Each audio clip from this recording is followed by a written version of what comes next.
Hi everyone, my name is Robin Thady and I will be presenting my research and evaluating the use of acoustic warning signals to reduce avian collision risk.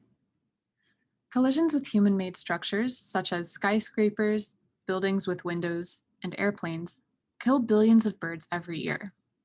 This is concerning for several reasons. From an ecological perspective, further decline in bird populations may reduce the ability of birds to provide a number of important ecosystem services, such as pest control and seed dispersal.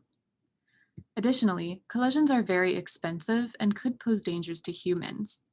Within the airline industry alone, collisions cost about $1.2 billion every year in the form of delayed and canceled flights, as well as physical damage to aircraft structures. There are also some notorious incidents in recent memory, like the Miracle on the Hudson, when this plane was forced to make an emergency landing on the Hudson River after an engine failure resulting from an encounter with a flock of Canada geese mid-flight. Finally, collisions may undermine progress towards renewable energy, particularly wind power, because of the association between wind turbines and bird death. To promote a shift towards clean energy sources, we must find ways to develop further without contributing to this human-wildlife conflict. We first need to understand why birds are so vulnerable to experiencing collisions. This is likely the result of visual deficits birds experience while in flight. First of all, birds' eyes are oriented laterally on their heads, which means that their binocular vision, which is important for depth perception, is narrow and relatively weak. Birds also have considerable blind spots located above, below, and behind their heads, and they tend to rely heavily on lateral vision in flight to scan their surroundings for food, nesting sites, or conspecifics. Finally, many birds fly with their heads angled down or to the side. All of these factors together contribute to a reduced likelihood of birds being able to visually detect obstacles directly in front of them as they are flying. Our lab is investigating the use of sound signals as a preliminary warning to birds that causes them to look up, visually detect an obstacle, and safely navigate around it. My research objective in particular was to identify whether a variety of different sound signals could elicit collision-avoidant flight behaviors from birds. I designed sound treatments to test out two different frequencies and two different sound shapes. The first frequency level is 4 to 6 kilohertz, which birds are highly sensitive to. However, higher frequencies, like 6 to 8 kilohertz, may be less likely to be masked by the environmental noise a bird experiences while in flight. So I wanted to investigate whether there is a possible trade-off between birds' sensitivity to sound and the ability of sound to propagate within a landscape. I also used both broadband and oscillating signals to determine whether either temporal pattern of sound may elicit a stronger response from birds. Here's a quick preview into each of those four sound signals.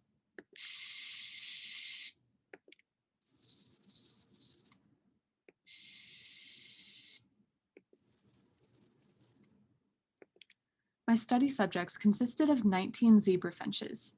For each one of these individuals, the order of those four treatments was randomized and alternated with silent control flights.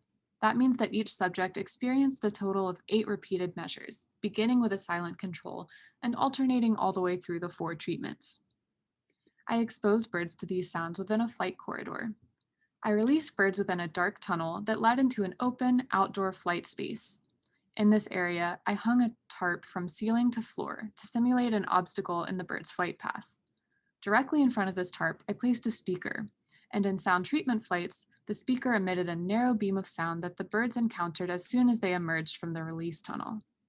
I recorded the entire duration of the bird's flight from 3 different camera angles.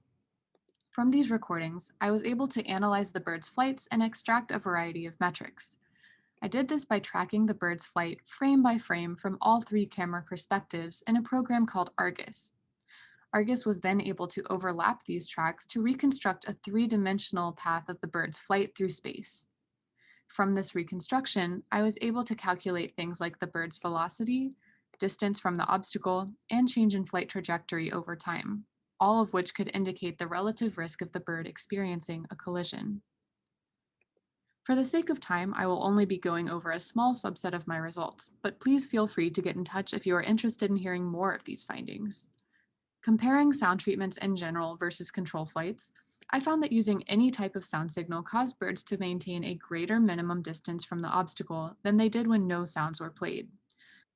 Specifically, birds kept about 50% further away from the obstacle when any type of treatment was used. Comparing among treatments, I found no statistical differences in birds' responses to different sound signals, possibly indicating that many different types of sounds can generate this collision-avoidant response. However, consistent but non-statistically supported trends in the data showed that the 4 to 6 kHz oscillating signal consistently elicited the greatest collision avoidance behaviors from birds across most flight metrics, which could suggest that this sound was marginally more audible to birds or evoked a slightly more urgent flight response. Here is one example of how that looked. The different sound treatments are shown along the x-axis, and the y-axis displays the distance from the speaker when the birds made the greatest change to their flight trajectory, which might indicate the position when they became aware of the hazard in their flight path and began to navigate around it. These points are given as treatment flights adjusted by control flights, so any points located above the dashed line at 0 indicate that the bird adjusted its flight trajectory further away from the speaker in a treatment than in the immediately preceding control flight. As you can see, this potentially happened at a greater distance away for the 4 to 6 kHz oscillating sound signal than for any of the others. In conclusion, although acoustic warning signals can be effective as collision deterrents, it is important to note that they are not appropriate in every context. These sounds may be disturbing if used near residential areas or in areas where non-target wildlife may be affected, so we need to carefully evaluate these possible externalities before installing acoustic sound signals. If, instead, we focus on using warning signals to make birds aware of tall objects like wind turbines, power infrastructure, and communication towers in open landscapes, we can practically help to reduce the ecological and financial burdens of collisions. I have many people to thank for their contributions to the conception, implementation, and analysis of this research, as well as many funding sources that contributed financially to this research shown on the right. If you would like to get in touch, please email me at rgthady@email.wm.edu. And thank you so much for attending.